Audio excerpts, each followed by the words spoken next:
World top 100 universities లో 100% scholarship తో admission పొందాలనుకుంటున్నారా? India's top competitive exams, IIT, NEET etcetera guidance కావాలన్నా, India and world top universities లో join అవ్వాలన్నా, students and parents కి career counselling కావాలన్నా, మీ కెరీర్ డెసిషన్ డబుల్ చెక్ చేసుకోవాలనుకున్నా 25 years ఎక్స్పీరియన్స్ డాక్టర్ సతీష్ గారిని సంప్రదించండి. నమస్తే, నేను డాక్టర్ సతీష్ గారి మాట్లాడుతున్నాను. ఈ స్పెసిఫిక్ వీడియో యాక్చువల్గా పర్పస్ ఏంటంటే, నేను సివిల్ సర్వీసెస్ సంబంధించినటువంటి ఒక ఎగ్జామ్ అనాలిసిస్ సంబంధించి ఒక వీడియో చేశాను. దానికి సంబంధించి చాలామంది నాకు ఫోన్ చేశారు. మిక్స్డ్ స్పందన రావడం జరిగింది. అదేంటి సార్, పేపరు మీరు అలా ఉన్నప్పుడు టఫ్గా ఉంది కదా సార్, మీరు ఏదన్నా సానుభూతి మీరు వ్యక్తం చేయాలి కదా, లేకపోతే అదేంటి ఇదేంటి అని చెప్పి చాలామంది తెలియక చెప్పారు. కొంతమంది కరెక్ట్గానే చెప్పారు సార్ చెప్పి కొంతమంది చెప్పారు. ఇక్కడ అర్థం చేసుకోవాల్సింది ఏంటంటే, ఇది కాంపిటేటివ్ ఎగ్జామ్. ఇది పేపర్ టఫ్గా ఉందా, పేపర్ ఈజీగా ఉందా దానికి ఎలాంటి చాలామంది స్టూడెంట్స్కి అన్యాయం జరుగుతుంది, చాలామంది స్టూడెంట్స్కి ఇబ్బంది పడుతున్నారు. 4 ఏళ్ళ నుంచి కష్టపడి చదివారు, వాళ్ళ కష్టం అంతా ఇటు కాకుండా బూడిదలో పోసిన పన్నీర్ అయిపోయింది. ఇట్లా తెలియక మినిమం అవగాహన లేకుండా మాట్లాడుతున్నటువంటి వ్యక్తులు. ఇది తప్పు జరిగితే తప్పని నేనే చెప్తాను. ఇప్పుడు సిబిఎస్ఈ స్కామ్ జరిగింది, నీట్ జరిగింది, దానికి సంబంధించి మాట్లాడుతున్నాను కదా. అది స్టూడెంట్స్కి అన్యాయం జరుగుతుంది, ఎందుకంటే అది అకాడమిక్ స్టైల్లో పేపర్ కాపీ జరగకూడదు, అది కాంపిటేటివ్ ఎగ్జామ్ అయినా తప్పది. సివిల్ సర్వీస్ ఎగ్జామ్ ఏదైతే ఉంటుందో ఇది బేసికల్గా ఏదైతే మీకు ఎగ్జామ్లో క్వాలిఫై అవ్వాల్సినటువంటి నెంబర్ ఏదైతే ప్రిలిమ్స్లో ఎంతమంది క్వాలిఫై అవ్వాలో ఆ నెంబర్ని ఎవడో మార్చలేడు కదా. నెంబర్ని మీరు మార్చినప్పుడు పేపర్ టఫ్ ఉంటే ఏంటి, ఈజీ ఉంటే ఏంటి, నాకు అర్థం కాదు. అసలు తెలిసే మాట్లాడుతున్నారా లేకపోతే తెలియక మాట్లాడుతున్నారా ఈ క్వశ్చన్ సెంటర్ వాళ్ళు, నాకు అర్థం కాదు. ఓకే, పేపర్ టఫ్గా ఉంది. ఇప్పుడు జేఈ అడ్వాన్స్ పేపర్ టఫ్ ఇచ్చాడు, 330కి ఆల్ ఇండియా ఫస్ట్ ర్యాంక్ వస్తుంది ఈసారి. లాస్ట్ ఇయర్ కూడా 332 వచ్చినాయి. అంతకుముందు కొంచెం ఈజీగా ఇచ్చాడు, 355 వచ్చినాయి. ఓకే, అయితే ఏంటి, ఆ టాపర్స్ అలాగే ఉంటారు కదా, సీట్లు అయితే అలాగే ఉన్నాయి కదా, సీట్లు అయితే ఏం పోలేదు కదా. పేపర్ టఫ్ ఈజీకి దానికి సంబంధం ఏంటి అసలు, నాకు అర్థం కాదు. అంటే నేను ఈజీగా చదివాను కాబట్టి ఈజీగా పేపర్ రావాలి, నేను టఫ్గా చదివాను కాబట్టి మరి ఎటువంటి టఫ్గా చదివిన ఉంటాడు, వాడికి టఫ్గా వస్తే ఆడికి మంచిది కదా, మరి ఆడికి అన్యాయం కదా పేపర్ ఈజీగా ఇస్తేనే. కాదండి, ఇది సరైన అవగాహన లేక number of qualifying number remains same ఉన్నప్పుడు పేపర్ అన్ప్రిడిక్టబిలిటీగా ఉంది అని మన అనడంలో అతిశయోక్తి. అంటే పేపర్ అవుట్ ఆఫ్ సిలబస్ వెళ్ళాడు అంటే కొంత వెళ్ళిన మాట వాస్తవం కానీ, బట్ అది మెయిన్స్లో ఉన్నదే. బట్ ఎవ్రీ ఇయర్ కూడా సివిల్ సర్వీస్ అనేది ప్రిడిక్టబుల్గా ఉండాలని చెప్పేసి వాదిస్తున్నారు. అసలు కనీస అవగాహన ఉందని నాకు అర్థం కాదు. యూపీఎస్సీ బెస్ట్ పీపుల్ కావాలి, బెస్ట్ టాలెంట్ కావాలని చెప్పి ట్రై చేస్తారు వాళ్ళు.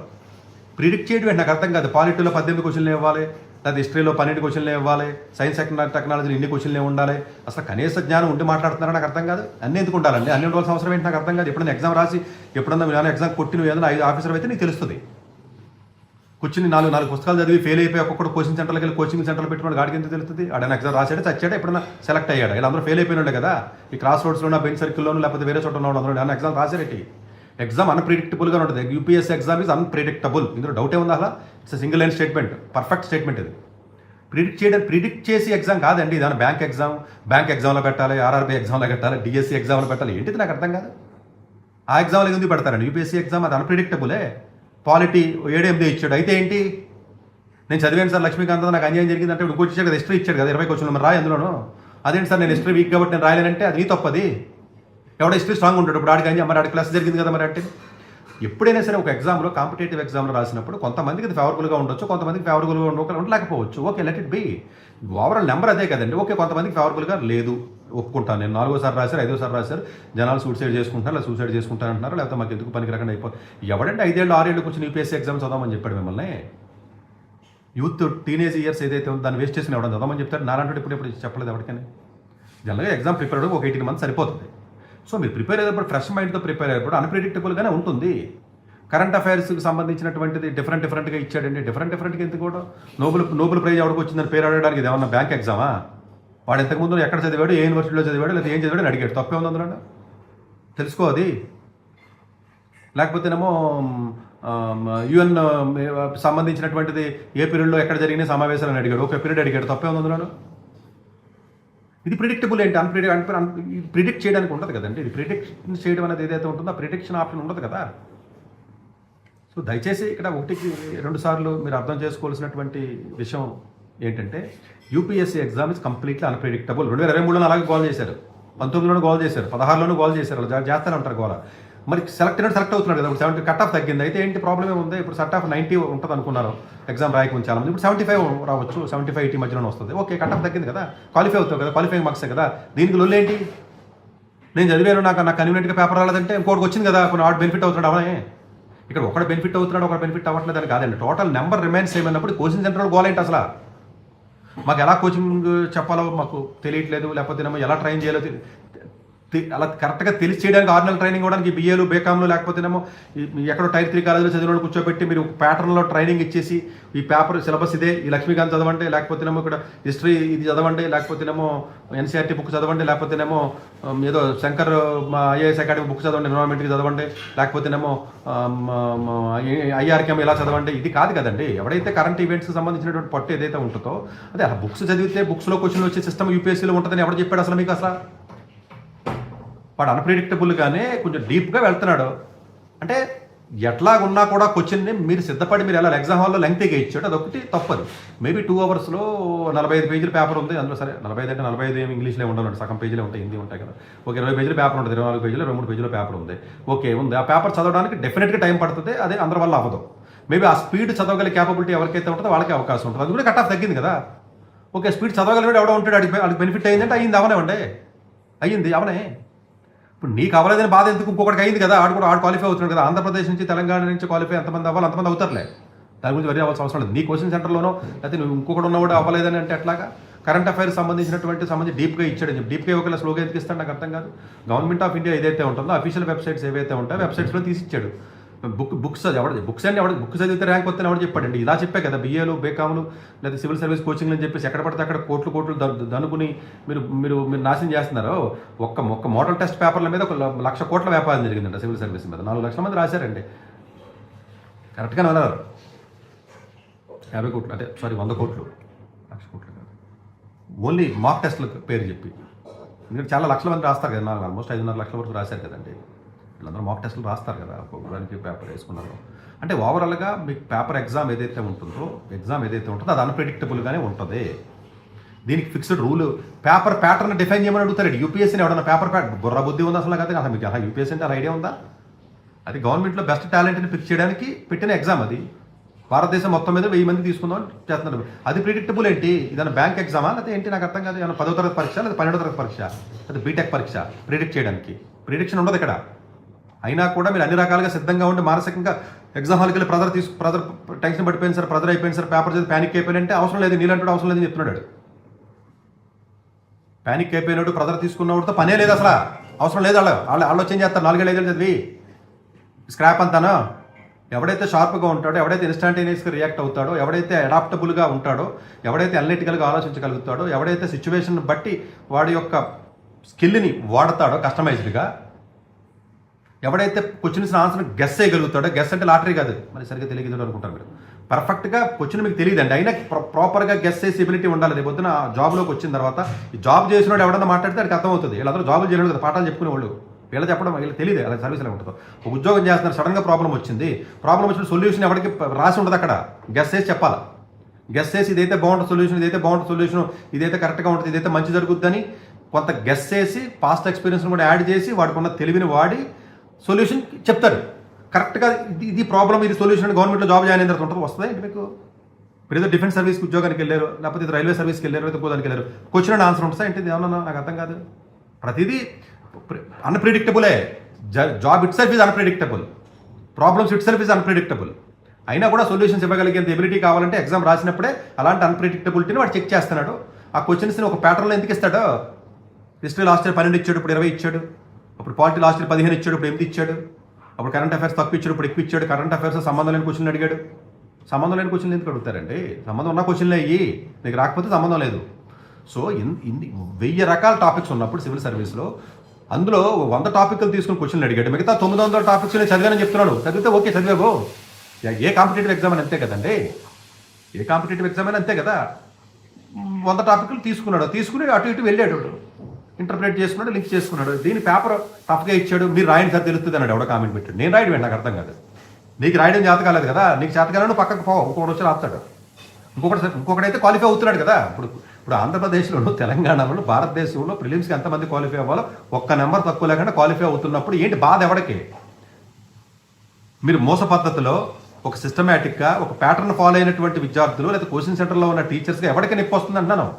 టీచర్స్ ఎవరైతే ఉన్నాడో, ఈ కోచింగ్ తీసుకున్నాడు ఎవరైతే ఉన్నాడో వాళ్ళకి ఎవరికి రావు. ఓకే ఓన్గా చదివినాడు ఉంటాడు, ఒక్కొక్కడు వస్తాయి. అసలు సివిల్ సర్వీస్ ప్రిలిమ్స్కి ఎకనామిక్స్కి వాటికి టెక్స్ట్ బుక్ చదవమని ఎవరు చెప్పాడండి? అసలు చాలా వీడియోలో చెప్తాను నేను. ఓ 40 మినిస్ట్రీలు ఉన్నాయి, 40 మినిస్ట్రీలు వెబ్సైట్లు తీసుకోండి, సరిపోయింది. కరెంట్ అఫైర్స్ తెలుసుకోండి, అంతే. ఎకానమీ అదే కరెంట్ అఫైర్స్, దానికి బుక్స్ ఎందుకు? సరే జాగ్రఫీ అయితే వేరే అనుకుంటే బుక్స్ అవుతారు, అది వేరే విషయం. చెప్తున్నానండి, అంటే ఆ చదివి ప్యాటర్న్ మీరు అర్థం చేసుకుని ముందుకెళ్ళాలి. ఎలాంటి ఎగ్జామ్ ఇస్తున్నాడో ప్యాటర్న్ ఏ విధంగా ఉంది ఏంటని చూసుకుని ముందుకెళ్ళి విధానం. అది డెఫినెట్గా అన్ప్రెడిక్టబులే నెక్స్ట్ ఇయర్ కూడా. మీరు మళ్ళీ క్వశ్చన్స్ 10th క్లాస్ వాళ్ళ దగ్గరికి వెళ్ళి 12th క్లాస్ వాళ్ళ దగ్గరికి వెళ్ళి మోటివేట్ చేసి సోషల్ స్టడీస్ అంటే ఇష్టం కదా, సివిల్ సర్వీస్ రాయండి, చెత్త పనికి మీద మాట్లాడకండి. సోషల్ స్టడీస్కి సివిల్ సర్వీస్ సంబంధం ఏంటి అసలు? It's a pure intellectual and IQ and interpretation analytical skill based exam. అది సోషల్ ఇంట్రెస్ట్, మ్యాథ్స్ అంటే భయం ఉందని చెప్పి పిల్లల్ని తీసుకెళ్ళి ఎంతమందిని మోసం చేసి మీరు కోచింగ్ సెంటర్లో పెట్టి మార్కులు రాలేదు మా పిల్లలకి అని యూపీఎస్సీని తిడతారు. నాకు అర్థం కాదు. మీరు మిగతా వాడికి వస్తున్నాయి కదా, ఇప్పుడు నీకు రావు, మిగతా వాడికి వస్తున్నాయి కదా. నెంబర్ రిమైన్స్ ఏమున్నప్పుడు దేనికి నొప్పి వస్తుంది మీకు? జేఈ అడ్వాన్స్ పేపర్ టఫ్ ఇచ్చాడు అయితే నష్టం ఏంటి? రిలేటివ్ మెరిటే కదా. టఫ్గా ప్రిపేర్ అయిన ఉంటాడు, ఎవడానికి వచ్చింది ఓకే రాని. అది ఇంత అందరికీ సాటిస్ఫై చేసేలాగా పేపర్ ఇవ్వలేరు కదండి. సో యూపీఎస్సీ ఎగ్జామ్ అనేది 100% అన్ప్రెడిక్టబులే. అసలు మీరు ప్రిడిక్ట్ చేయడానికి అవకాశం ఉంది ఇలా పేపర్ ఎత్తి ఇంకా యూపీఎస్సీ ఎందుకంటే నాకు అర్థం కాదు. ఇంకా అది కూడా ఒక ఏదో ఆర్ఆర్బీ రైల్వే బోర్డు ఎగ్జామ్ను లేకపోతే ఏదో చిన్న క్లరికల్ ప్యూన్ ఉద్యోగాలకు సంబంధించిన బోర్డు అని చెప్పాలి. ఉంటుంది కొంత అవుట్ ఆఫ్ ఇస్తాడు ఇవనే. గెస్ చేసి ఎబిలిటీ చెక్ చేస్తున్నాడు వాడు. గెస్ వేరు, లాటరీ వేరండి. మీకు ఎగ్జిస్టింగ్ నాలెడ్జ్ ఏదైతే ఉందో ఆ నాలెడ్జ్తో ఆ క్వశ్చన్ ఆన్సర్ని మీరు గెస్ చేయగలగాలండి. ఆ గెస్సింగ్ పవరే యూపీఎస్సీ ప్రిలిమ్స్ టెస్ట్ చేస్తుంది తప్ప ఫ్యాక్ట్స్ని టెస్ట్ చేసేది కొన్నే ఇస్తాడు. ఫ్యాక్ట్స్ అన్ని ఎందుకు ఇస్తాడు? 30% ఉంటాయి అంతే. అన్ని ఫ్యాక్ట్స్ ఉండవు కదా, అన్ని ఫ్యాక్చువల్గా బేసిస్ ఉండవు కదా యూపీఎస్సీ ఎగ్జామ్ అంటే. సో ఆ ఎబిలిటీని మీరు పెంచుకోవడానికి ప్రయత్నం చేయాలి. ఆ ఎబిలిటీని పెంచుకోవాలంటే మీరు చదివే విధానం మార్చాలి. ఈ కోచింగ్ సెంటర్లో 40 ఏళ్ళ క్రితం, 25 ఏళ్ళ క్రితం, 10 ఏళ్ళ నుంచి 15 ఏళ్ళ క్రితం నుంచి రాసి 5 సార్లు రాసి 6 సార్లు రాసి ఫెయిల్ అయిపోయినటువంటి ఆ పాత పుస్తకాలు తీసుకుని అందులో ఉన్న హెడ్డింగ్లు పెట్టి చదువు చెప్పి మీరు నేర్చుకుని దాని నుంచి యూపీఎస్సీ కొడదామని ఎట్లా అనుకుంటారు? అసలు మీకు అర్థం కాదు. ఎవరి మారుతుంది. మీరు అది ఓన్గా చదువుకున్నవాడికే వస్తున్నాయి. ఇప్పుడు ఓన్గా చదువుకున్నాడు అందరూ క్వాలిఫై అవుతారు చూడండి. ఈ కోచింగ్ సెంటర్లో మైండ్ని మిమ్మల్ని ఫిక్స్ చేసేస్తున్నాడు. ఇది ఎలాగ చదవండి, ప్రీవియస్ ఇయర్ క్వశ్చన్ పేపర్ దృష్టిలో పెట్టుకుని సివిల్ సర్వీస్ ఎగ్జామ్ ఎప్పుడు ప్రిపేర్ అవ్వకూడదు. అది ప్యాటర్న్, క్వశ్చన్ డెప్త్ ఎలా ఇస్తున్నాడో, క్వశ్చన్ డైరెక్షన్ ఏ విధంగా ఉంది, క్వశ్చన్ ఇచ్చి వాడికి మైండ్ సెట్ ఏ విధంగా ఉంది, ఎలాంటి స్కిల్స్ వాడు ఎక్స్పెక్ట్ చేస్తున్నాడో తెలుసుకోవడానికి ప్రీవియస్ ఇయర్ పేపర్లు చూడాలి తప్ప టాపిక్ని చూడకూడదు. కర్మ ఏంటంటే టాపిక్స్ని చూపిస్తున్నారు అది ఇన్స్టిట్యూట్ వాళ్ళు. దాని బౌండరీస్ని తెలియడం గురించి పేపర్స్ ఉపయోగపడుతుంది మీకు అంతే. టాపిక్ ఏముంది అది కాదు, ఇంకో టాపిక్ అడుగుతాడు కదా. సో ఆఫీస్ ఇప్పుడు వరల్డ్ హెల్త్ ఆర్గనైజేషన్ ఉందండి, లేకపోతే ఏదో వరల్డ్ బ్యాంక్ ఉంది, లేకపోతే ఏదో యుఎన్స్ ఉన్నాయి, లేకపోతే ఇంకో ఏవో ఆర్గనైజేషన్స్ ఉంటాయండి. వాటి అన్నింటికి సంబంధించి ఆ వెబ్సైట్లోకి పోతే ఇన్ఫర్మేషన్ ఉంటుంది, చదవండి అంతే. దానికి బుక్ ఎందుకు అసలు? అవే ఇస్తాడు. ఇంకేమి ఇస్తాడు? ఇవ్వడానికి ఏముంటుంది అందులో? ఇప్పుడు ఆర్టీఐ యాక్ట్ ఉంది, ఏముంటుందండి ఇవ్వడానికి? ఆర్టీఐ యాక్ట్లో పోయి వెబ్సైట్లో పోయి చదువుకుంటే సరిపోయింది. దానికి బుక్ ఎందుకు అసలు? క్వశ్చన్ ఎట్లా ఇచ్చినా కూడా మీరు ఫేస్ చేసి ఎబిలిటీ ఉండాలి. లెంగ్తీగా ఉంది, చదవడానికి ఇబ్బంది పడ్డారు, అది ఒక్క పాయింట్ మాత్రం ఓకే, నేను దానికి అగ్రీ అవుతాను.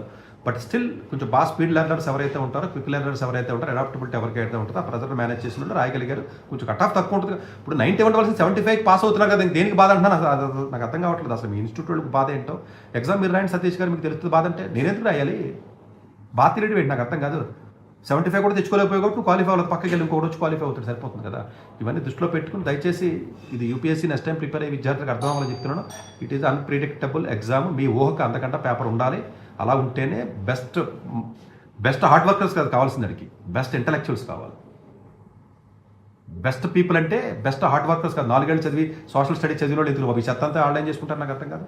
ఇదంతా దృష్టిలో పెట్టుకుని ఆలోచన చేసుకుని డెసిషన్ తీసుకుంటారు. Thank you very much. Question centre doctor yes Satish గారు ఏపీ తెలంగాణ విద్యార్థులకు సుపరిచితమైన పేరు. సతీష్ గారు 2001 యూపీఎస్సీ పరీక్షల్లో ఇండియన్ రైల్వే విభాగంలో ఉద్యోగం సాధించారు. సతీష్ గారు చదివిన చదువులు engineering, M Tech, MBA, executive MBA, MSc, MBA HR, MA psychology లాంటి పోస్ట్ గ్రాడ్యుయేషన్ డిగ్రీతో పాటు డాక్టరేట్ కూడా చదవటం జరిగింది. సతీష్ గారు నిరంతర విద్యార్థి. అలాగే సతీష్ గారు పలు ప్రతిష్టాత్మక కాంపిటేటివ్ పరీక్షలో, యూపీఎస్సీ నిర్వహించే సివిల్ సర్వీస్ పరీక్షలో 179వ ర్యాంక్, అలాగే ఇంజనీరింగ్ సర్వీస్ లో 24వ ర్యాంక్, గేట్ ఎగ్జామ్ లో 4వ ర్యాంక్, క్యాట్ ఎగ్జామ్ లో 99.8%, జిమాట్ 76 స్కోర్, ఇలా పలు కాంపిటేటివ్ ఎగ్జామ్స్ లో మొదటి ప్రయత్నంలోనే ఎన్నో ర్యాంకులు సాధించారు. ఎన్ని క్వాలిఫికేషన్ డిఫరెంట్ పరీక్షలో ర్యాంకులు సాధించిన వ్యక్తులు మన ఇండియాలో చాలా అరుదనే చెప్పాలి. ఇలాంటి అకాడమిక్ లో పరంగా, కాంపిటేటివ్ పరంగా ఇన్ని ర్యాంకులు సాధించడంతో పాటుగా గవర్నమెంట్ ఉద్యోగం చేస్తూ పలు అవార్డులు తీసుకున్నారు. సతీష్ గారికి జోనల్ లెవెల్లో general manager award, all India లెవెల్లో నేషనల్ లైఫ్ టైమ్ అచీవ్మెంట్ గుర్తింపు దక్కాయి. అక్రిసియేషన్ of president lifetime Sevashri award Andhra Pradesh మంత్రి నుంచి అందుకున్నారు. వీటితో పాటు పలు రకాల అవార్డులను అందుకున్నారు. ఎన్నో ప్రతిష్టాత్మక ఆర్గనైజర్స్ పర్మనెంట్ మెంబర్ గా ఉన్నారు. కష్టపడి పైకి వచ్చిన వ్యక్తి కావటం వల్ల గత 20 సంవత్సరాల నుంచి ఎంతో మంది చిన్నపిల్లల దగ్గర నుంచి 5, 6 తరగతుల విద్యార్థుల నుంచి పెద్ద పీజీ, పిహెచ్డీ కాలేజీలకు వెళుతూ విద్యార్థులకు అవగాహన కల్పిస్తుంటారు. ప్రతి విషయంపైన డాక్టర్ సతీష్ గారు స్పష్టమైన అవగాహన కలిగి ఉన్నారు. డాక్టర్ సతీష్ బలంగా నమ్మే సూత్రం ఏంటంటే అవేర్నెస్ ఈజ్ ఎవ్రీథింగ్. మనిషికి అవేర్నెస్ ఉంటే ఏదైనా సాధించగలరు. ఒక్క మోటివేషన్ తోనే కాదు, ఏది చేయాలి, ఏది చేయకూడదు, ఎలాంటి డెసిషన్ తీసుకోవాలి అన్న విషయాలపై, ముఖ్యమైన విషయాలపై అవగాహన కల్పిస్తుంటారు. అలాగే గవర్నమెంట్, ప్రైవేట్ జాబులే కాకుండా ప్రపంచ దేశాల్లోని జాబ్స్ పై కూడా అవగాహన కల్పిస్తుంటారు. ఉద్యోగాలతో పాటు పెద్ద చదువులైన ఐఐటి వంటి వాటిపై సెషన్స్ నిర్వహిస్తూ ఉంటారు. ఇప్పటి వరకు 3 లక్షల సెమినార్స్ ₹1 తీసుకోకుండా ఉచితంగా నిర్వహించారు. ఇందులో భాగంగా మన 99 టీవీ ద్వారా విద్యార్థులకు మోటివేషన్ ఇవ్వటానికి మీ ముందుకు వస్తున్నారు డాక్టర్ సతీష్ గారు.